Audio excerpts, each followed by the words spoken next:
Magandang araw po sa inyong lahat. Birthday wish ng GF ni James Reid.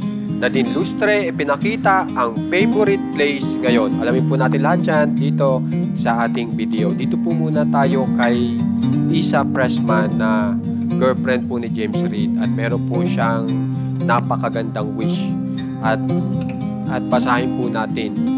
So, ang sinasabi po dito ni Isa Pressman na being friends with you guys is my super power. I wish to watch you succeed and explore life's meaning. I'll make sure to be here and help make that happen. Kung mapapansin nyo, ang wish po ni Isa Pressman ay talagang selfless love kung tawagin, na hindi po talaga pansarili niya kundi para sa iba. At ito nga po ay patungkol sa kanyang mga kaibigan na gusto niya pong mag-succeed in life. Kaya napakaswerte naman po ni James Reid na magkaroon ng ganyang klaseng girlfriend.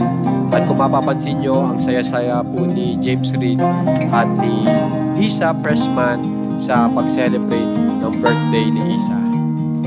Ngayon naman po, dito naman po tayo kay Nadine Lustre kung saan ay ipinakita niya po ang favorite place niya ngayon. At ito po ay sa Bali, na nakasama niya po dyan yung kanyang boyfriend na si Barrio. Na noong mga nakaraang araw po ay nag-post po siya kung ano yung namimiss niya. At ito nga po yan, yung Bali, ang namimiss niya, na kung saan ay nakauwi na nga po siya dito.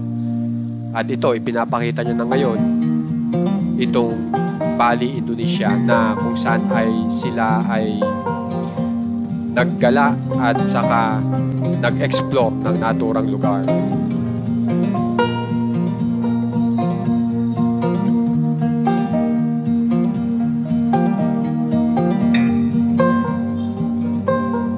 Kaya naman guys, kung gusto nyo pong ma-update sa mga famous celebs ng Pinas, alam nyo na po ang gagawin. Subscribe na po kayo sa ating channel na Juan Katawa. Maraming salamat po sa mga nag-share.